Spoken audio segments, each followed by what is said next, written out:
Welcome to Catch Her Spark with Jen Maldonado. These are conversations with women who are building meaningful careers, stepping into leadership, and designing life on their own.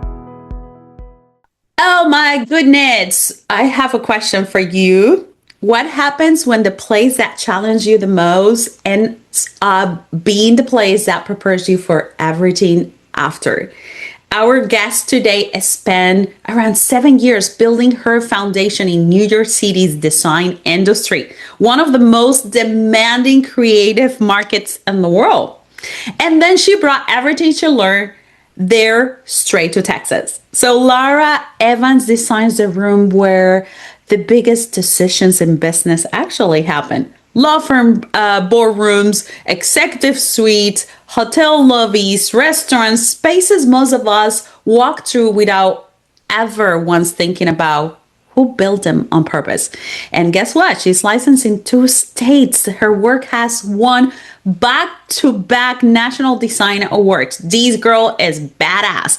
But what I'm more curious about today is everything that doesn't show up on an award plaque. The years, the grind, the experience, the version of her that built all of this. So please welcome Laura Evans. How are you today? Good, thank you. Oh my God, I'm so excited to bring you to the program. I mean, your story is amazing and especially in your industry too. But I want to hear from you. Tell us a little bit about what you do in this space. Sure, yeah. Well, thank you for having me. This is really excited to talk with you today.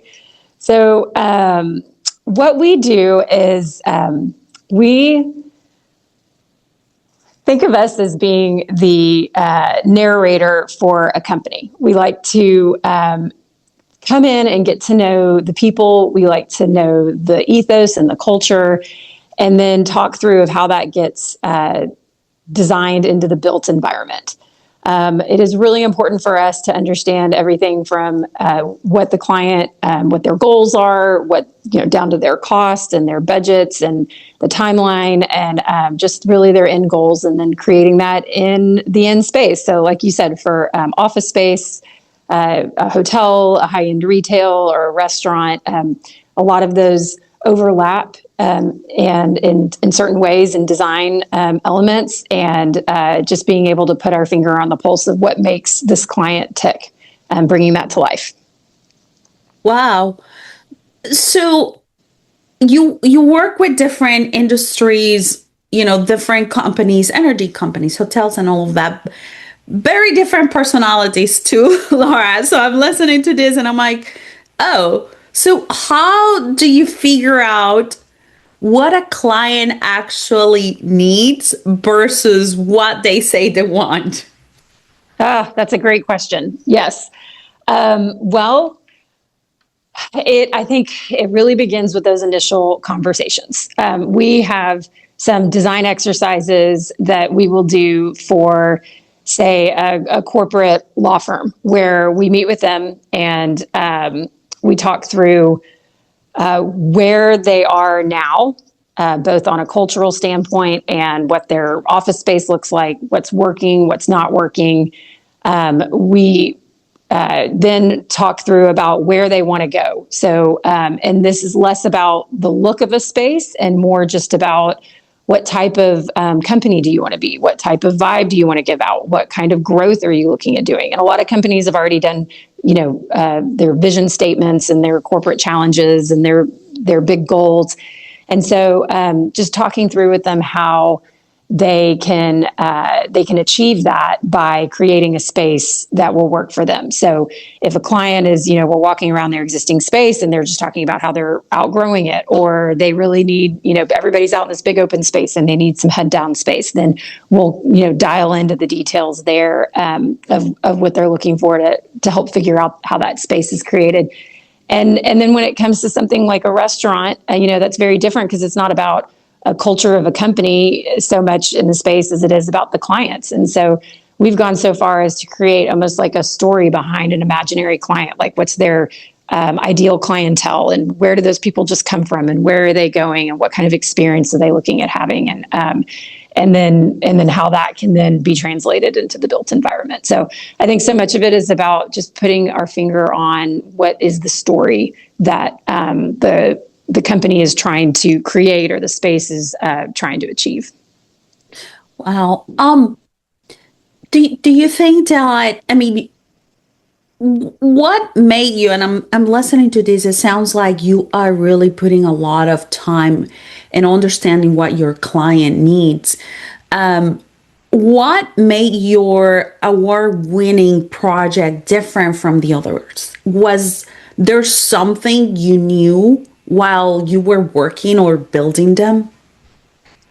That's interesting. I'm trying to think back. I think the ones, it's interesting because a lot of time awards will be won by the beautiful pictures.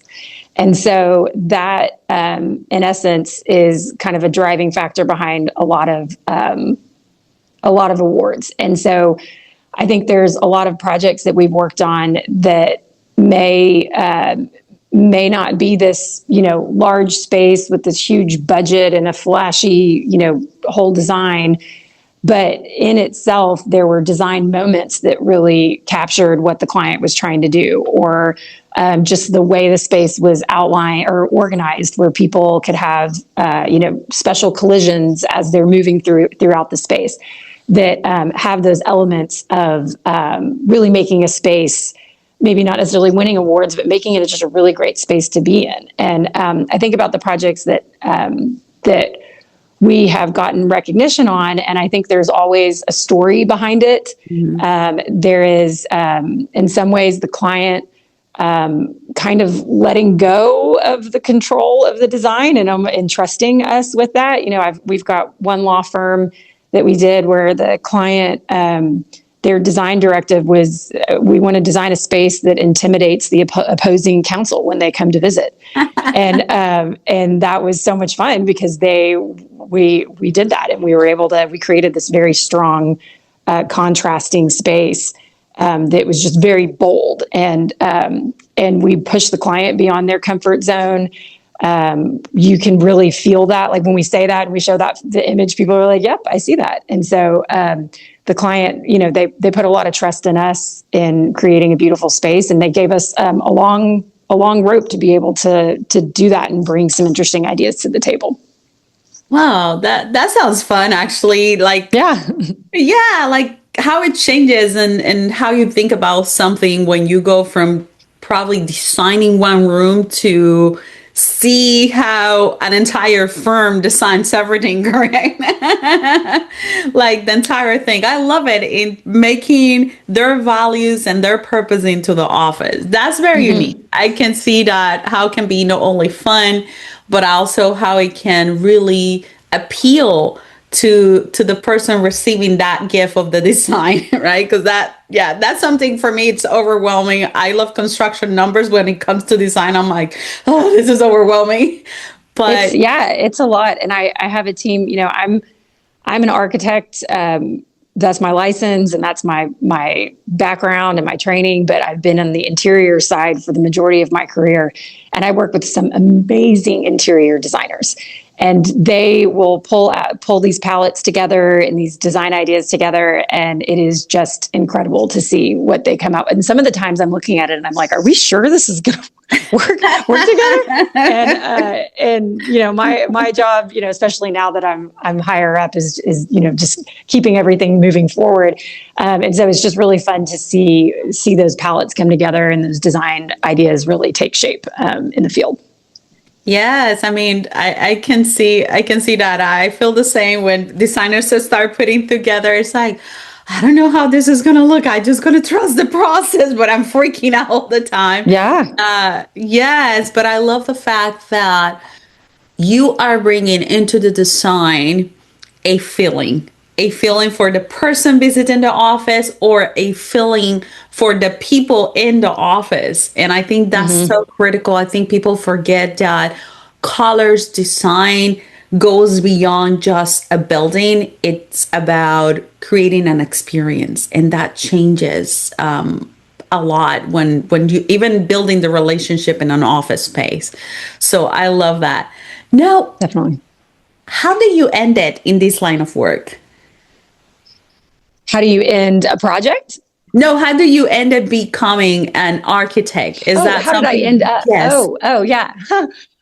So I was always really good at art and drawing, and I was good at math. And my mom is an amazing artist. My grandmother is as well, and I've got that from them. And I remember in high school, my mom was like, why don't you try out architecture?" And I thought, okay, let's see how that goes. And I went to school at Tulane in New Orleans, which is just an amazing place to study architecture. And I loved it. I loved the challenge. I loved, I'm a little bit of a contrarian in the sense of like, if you say like, oh, that's not typical, or, that's really hard. I'm like, okay, sign me up. I'm going to try that. I'm going to try that out. And so I think I kind of liked how architecture, it's such a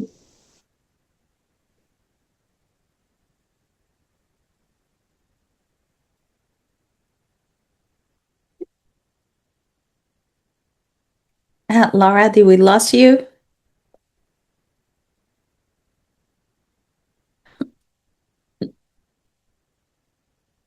Laura?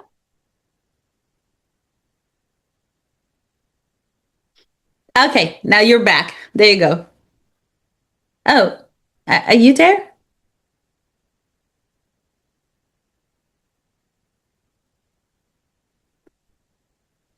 Let's see if we have you back. There you go. I am so We have you sorry. back. No, it's Okay. okay, girl. It What happens often. So, where did you lose me?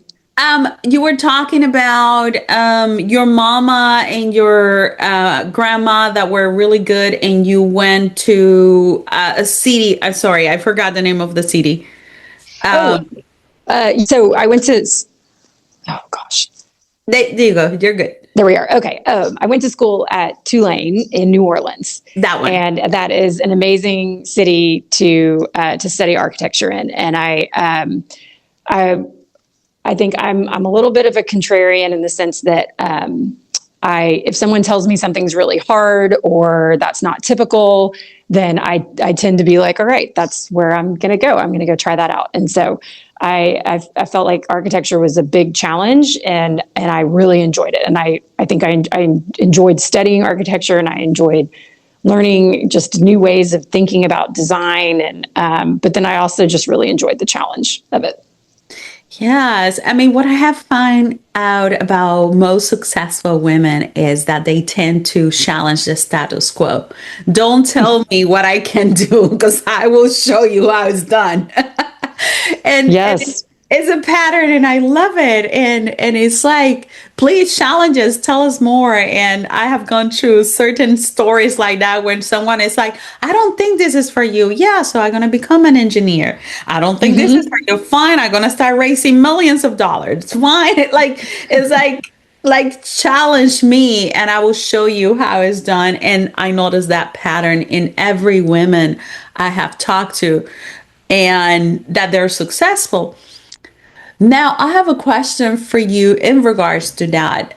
We go through all of these process in life and journey, and suddenly success meaning changed. So, what does success mean to you now that it wasn't in the past? Um, yeah, I think when you're first starting out, you don't know what you don't know. And I think, you think of being, okay, I'm starting out in my career. To be successful, I'm going to work my way up this ladder, and I want to lead teams. Then I want to lead studios. Then I want to lead offices, and then I want to lead the firm. And, you think you're kind of working your way up. And I think success, that's, I guess, success on a professional level. And then it's success on a project level is clients that are happy and and they like their space. I think if you're not successful on the project end, then you're not going to be successful on the larger, just how your company is running. And I think now that I've I've been in a lot of different positions and worked on a ton of projects, a ton of different types of clients. And I think now that I've kind of in the position I'm in now, I think for me, what's successful is having a team that I can pour into, that I can build, that I can just create opportunities for other people that I might not have had earlier in my career. Just being able to just support this team and just continue to help that grow. And I think between that of having an amazing team and then also just continued clients that trust us and that want to collaborate with us, I think that's a huge success. We talk about 80% of our clients or 80% of our projects are repeat clients. And, whether that's the actual client or a broker or a contractor that we work with, it comes back to us. And I think that speaks volumes because if it's, construction is not an easy process. And I think a lot of people go into it not really understanding it. And I think we can be a success if we help our clients kind of come out on the other end, happy with their space, happy with the process, and wanting to do it again, maybe down the road, or recommend us to do that. So, yeah, I love that. I love that. Now, I have a question. I want to get more into who is Laura, right? Laura, you were one person very different when you were in New York, because for you today has been a journey to get where you are. So take me back to New York. Was there like a specific moment, a feeling, an actual moment actually, that really shaped how you think about your work today?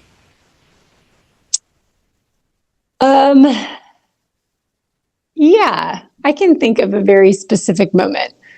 I started at a large architecture firm in New York. I was so excited to be there. It was like a dream job just to be in the city working for this huge firm where I was on the architecture side and we did these giant buildings in China and Asia and Dubai.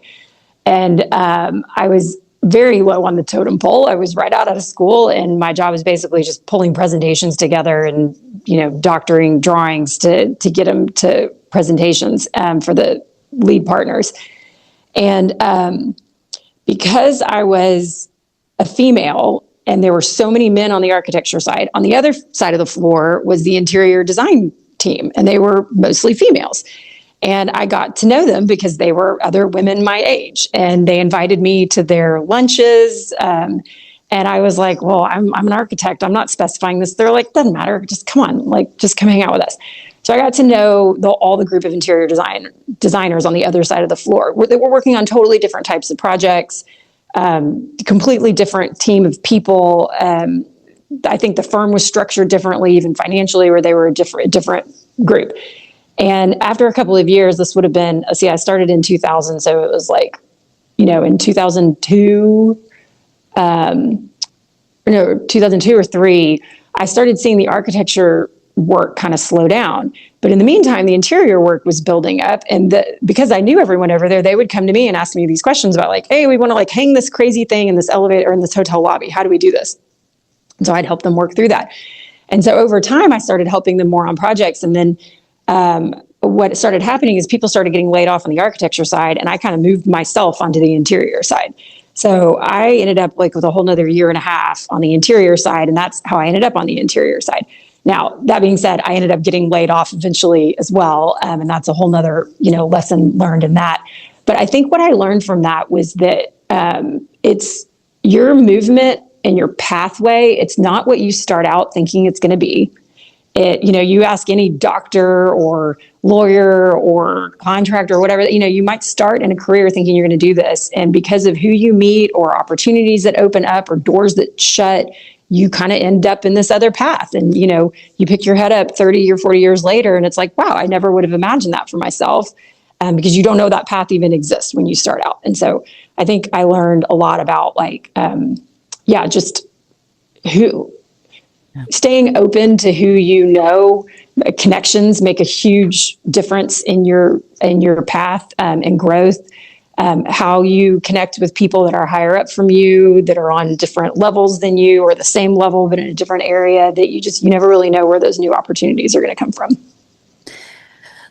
Yeah. Yeah. Do you think that moment is specifically, I mean, I'm going to say this. Sometimes women are challenged to create an environment that is supportive, that push them to move forward and go through different experiences. To your point, explore new opportunities. Do you think that moment with the girls building this community, this relationship, changed the way you were approaching projects in a way that now have make you such an amazing architect? Yeah. I think, I think at the end of the day, we're all humans and we're all wanting to connect. And I think it's, whenever a new team comes together, whether it's on a project or, even a social circle, everyone's kind of sniffing each other out. Like, who's got an agenda here? Who's like, we talk about work style personalities. Like there's, people that are like incredibly organized and want to stay in their lane. And there's other people who are just like, I got to get this done and move on. And there's other people that want to like think and chat and, figure this out. And let's talk about this more. And so I think it's a matter of understanding that, I think that took me a while to realize, like, I'm a very like, just, all right, what are the facts? Let's get this done. Let's make a decision. Let's move on. Why are we revisiting this? We already made that decision. And I had a hard time understanding why other people weren't working that way. And so I think it took me several years, but I think I learned, like, we're all, like, God has made us in this world to have different personalities. If we were all the same, nothing would get done. And so I need to appreciate that in other people. And I need to see that they're bringing something to the table there, even though it might be slowing me down or it might be revisiting something.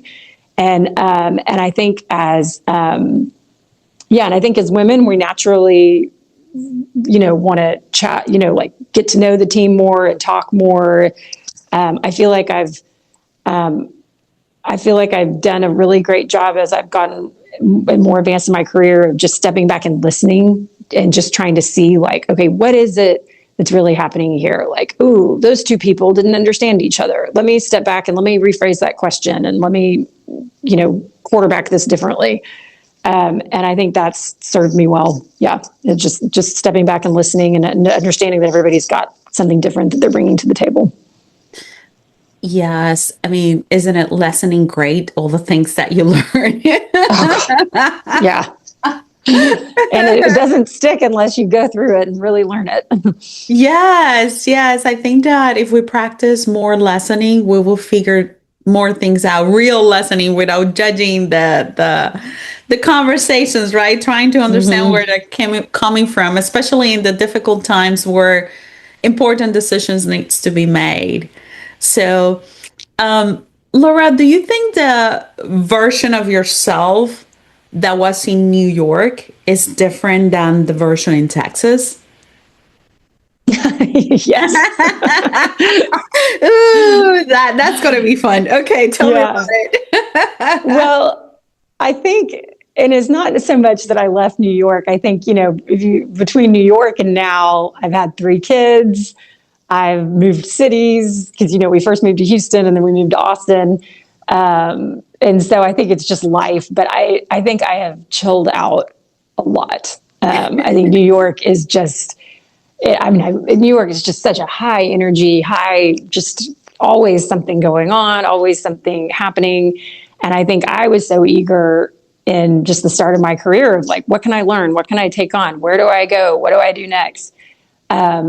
And I think I've learned just over the years that sometimes just letting things go, stopping and just taking a deep breath, letting things happen, oftentimes it will turn out better than if I try to get in there and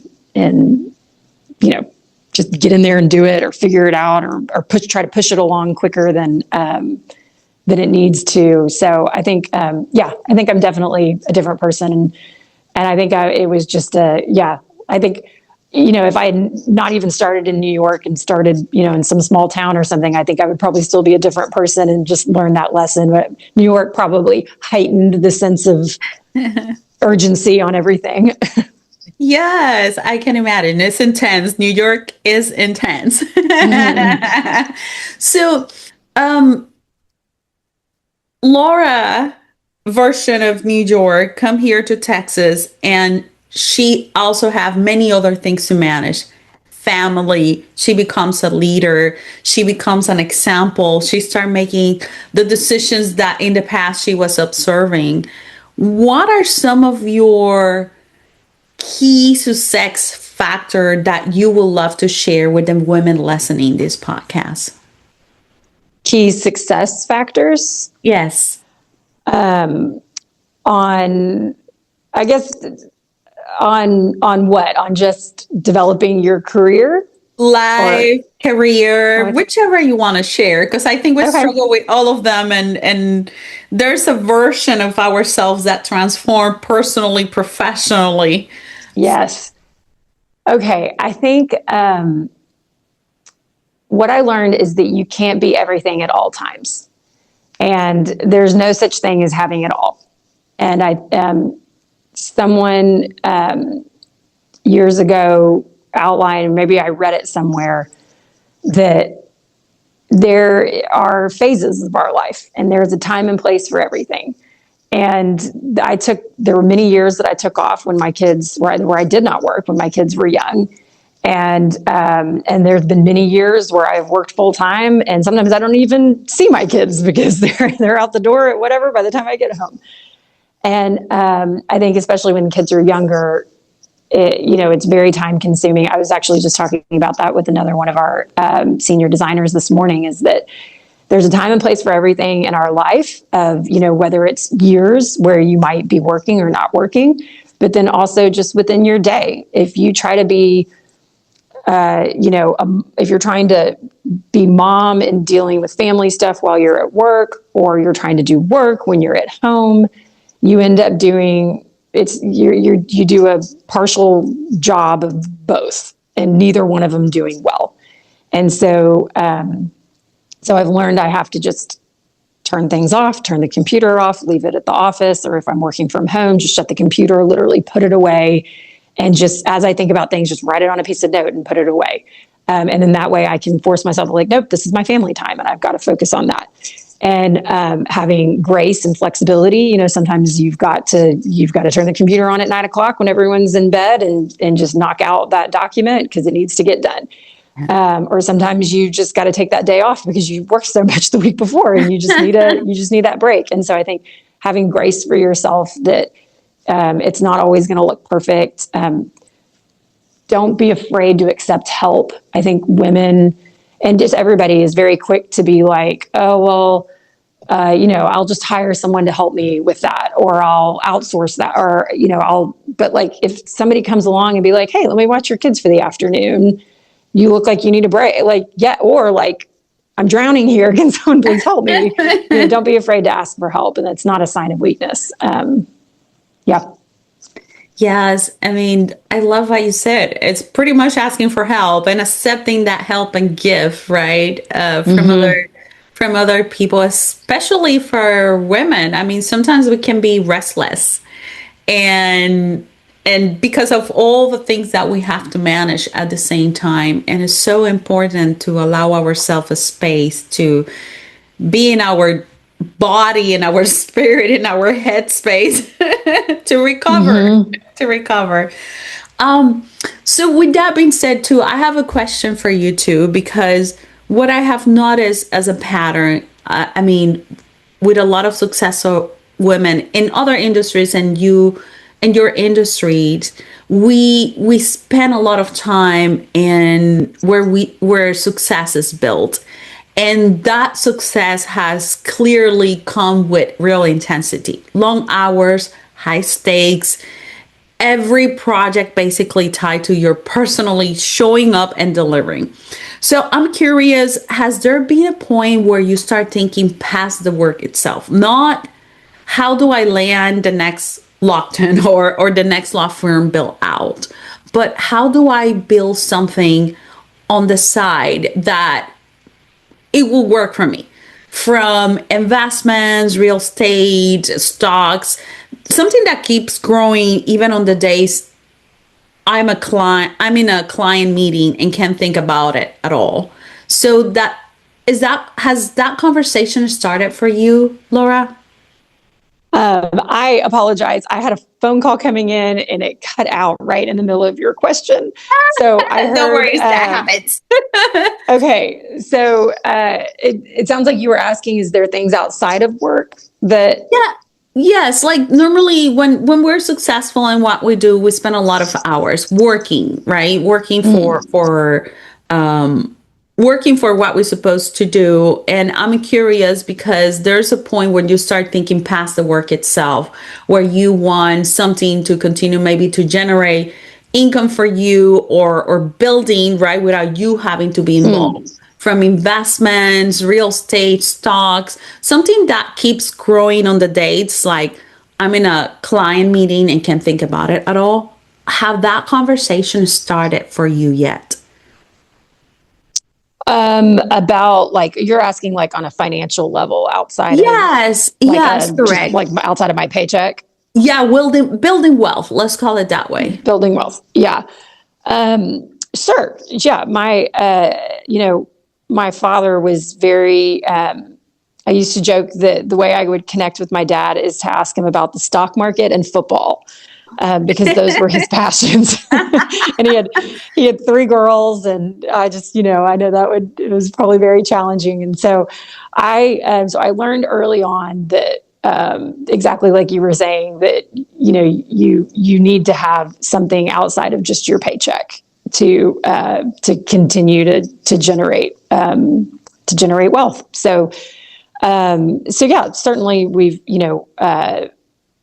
obviously employers 401k and outside investments, that type of thing. I do not have any like side hustle like real estate investments or anything like that. My husband and I joke, we've had some in the past, and we always laugh. We're like, if you would like to know where real estate will tank, let us go buy something, and we'll clear that way for you. So yeah, so I think it is very important. I think it's hard when you first start out to be like, whoa, I'm going to take out a chunk of my paycheck for a 401k. Like I can't afford that. Like I remember in New York, like over half my paycheck just went to my rent. But it's easier now with chat GBT and those kind of things to quickly figure out like, all right, $50 per paycheck now, what does that generate when I'm older? And it's hard to think about that when you're in your 20s. Yeah. But here I am, almost in my 50s, and I'm glad that my dad hammered that into me and helped me, figure out how to do that, and I'm glad we did. So. Yeah, I love it that you have a life example that someone tells you like how saving in one Starbucks coffee, putting it Yeah. somewhere can help you, build your future and have $1 million at the end. It was one of my first lessons. That's amazing. And I ask that because for us, we need to start building our future and make it in a way that we can still enjoy life, right? Without having to work so intense or, it's up to us. So, are there any conversations you wish women were talking more about?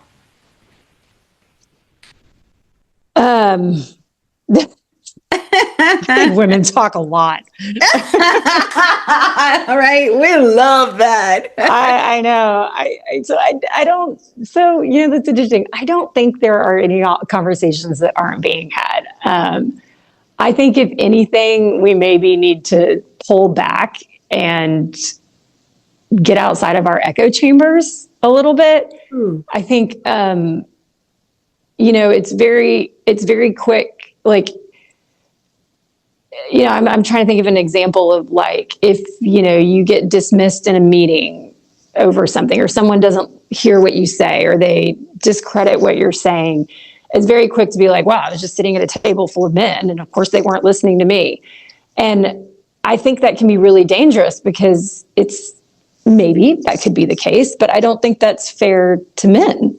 And I think, it could be because it wasn't a good idea, or it could be because the guy that was sitting next to you is deaf in one ear and he literally didn't hear you. Like, you don't know what those situations are. And I think,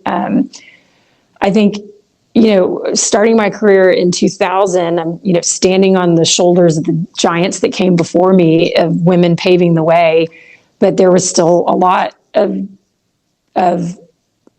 distance that had to be come. And I still had to, fight my way to get to the table and to be heard. And, I certainly had some very dismissive comments to me made by men, especially on the construction site and the construction world. And I look at it now, and those things don't happen to me now. And I know that that's not everyone's position. So all that to say, I feel like we've come a long way when it comes to that. But and maybe having sons who are young adults now, I see it from a different perspective, or I see a new I'm getting another layer of a perspective in there from the man standpoint. And I don't know if I'm making sense, but I feel like, I guess back to my original thought is that I think that's just one example of conversations that women have, and I think it's important, and we still need to make room for each other there, and make room for everybody there. But I think we do need to get outside of our echo chambers and realize a lot of times it's not just because we're a woman, or for any minority or anything like that. Yeah, I love that. I love that. In fact, I will ask you one more question about that, because I think that a lot of women, sometimes they quickly judge and that perspective, but it takes time to find your voice, especially in a male industry dominated, where you need to understand, hey, this is coming from maybe a male perspective. This is coming from me not expressing well. This is coming from me, maybe I wasn't clear about the idea. How do you discover your voice? What is one secret you can share with the girls about discovering your voice and sharing the message or the idea that have put you in the position today where you are heard?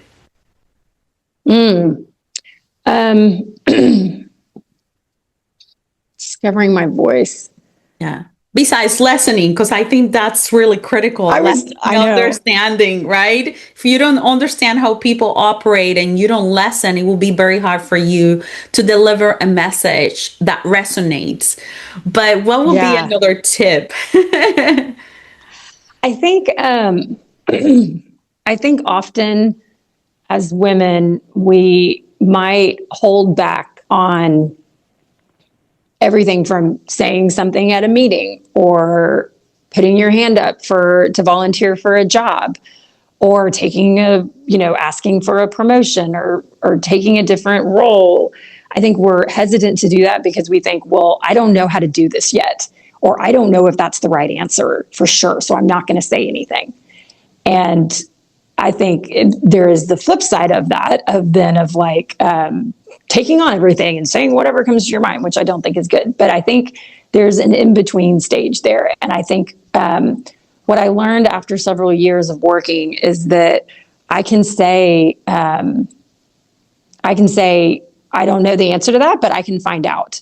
Mm-hmm. And I think that gave me a boost of confidence that I have provided an answer. It gives the person I'm talking to confidence of okay, they responded, they understand that I had a question, they're going to get back to me, and then actually completing that and getting back.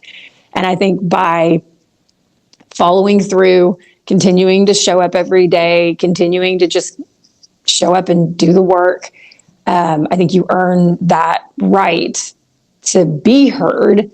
And I think that eventually will start giving you the confidence and the layering of information where you can then answer those questions at the table. And so I think it's just having those, having enough confidence to be able to literally speak up or say okay, I'm going to try out this. I'll raise my hand to do this project. I want to try that out. I might not know exactly what to do, but I know who to ask, or I know I need that help again. So I love it. Now here's we're getting to the end. I'm I want to ask you so many questions, but sure, yeah, a few more. One of them, do you think that women have to do more, be more in order to earn? And how do you compare that to men when they just step in without earning and they feel so confident? Sometimes you doubt a little bit the competence, but what would you say about that statement? Yeah, I think that goes back to what I was saying originally, is that I feel like in this day and age, maybe I've just been maybe I've just been blessed to be working with a team with men that see everyone as equally valued and equally as important. And but I feel like if you don't feel like you're being heard, or you feel like other people are getting promoted above you because they haven't done the work, I think rather than stopping and saying, oh, well, they're a man and they're getting promoted, I think stop and say, what are they doing that I'm not doing? Is it that guy got promoted because he's connected with the senior guy because they play golf together, or because they do sit and have lunch together, or they just bro out together? Like, okay, yeah, that's hard to bro out, but you can still make those connections or find another advocate that you do connect with. Figure out, like, see what they are doing, like take the gender part out of it and see what they're doing. Are they, going above and beyond and like pulling together meeting notes when they're not being asked to? Or are they, going out and finding business when they're not expected to? Like, look and see what they are doing, and then apply that. And then vice versa, what are you doing that the people above you might not be recognizing? I mean, I literally, for one of my promotions, I dug through this employee handbook, and buried in there was this list of things that the layer above me were doing. And I went through and wrote out bullet points about what I did that fit under all of that. And I gave it to my boss, and he was like, yeah, yes, you are. And he's like, and it's not that he didn't know it, or that he wasn't appreciative, or that he wasn't going to promote me, but sometimes it just takes, whatever, now that I'm higher up, I realize we're just so busy on sometimes we miss it, that like, you took that initiative and did that. And, the flip side of it is, like, I tell my husband, I don't need to be told you did the dishes every time you do the dishes. Like, sometimes just do it. But I feel like as women, we're very quick to, again, be like, that's fine, I'm going to take this on. And then not lay out that credit. And, it's just finding that right time and place. Maybe it's at your quarterly reviews. You can say, like, hey, I've done all these things. Or how can I, ask that question, how can I get promoted? And then stick with it, and then meet with people. So, yeah, long-winded answer, but does that help? Love it. Love it. Ask for it, lay out the plan, and see what needs to be done. It's very straightforward. I love it. Thank you for sharing that perspective. Well, Laura, thank you so much for being with us today. You give us a lot of golden nuggets. Love your story. And yeah, thank you. Great. Well, thank you. This was really fun. I really enjoyed talking with you. Awesome. You've been listening to Catch Her Spark with Jen Maldonado, where bold women lead the way. Ready to share your spark? Apply to be a guest at catchherspark.com/guest.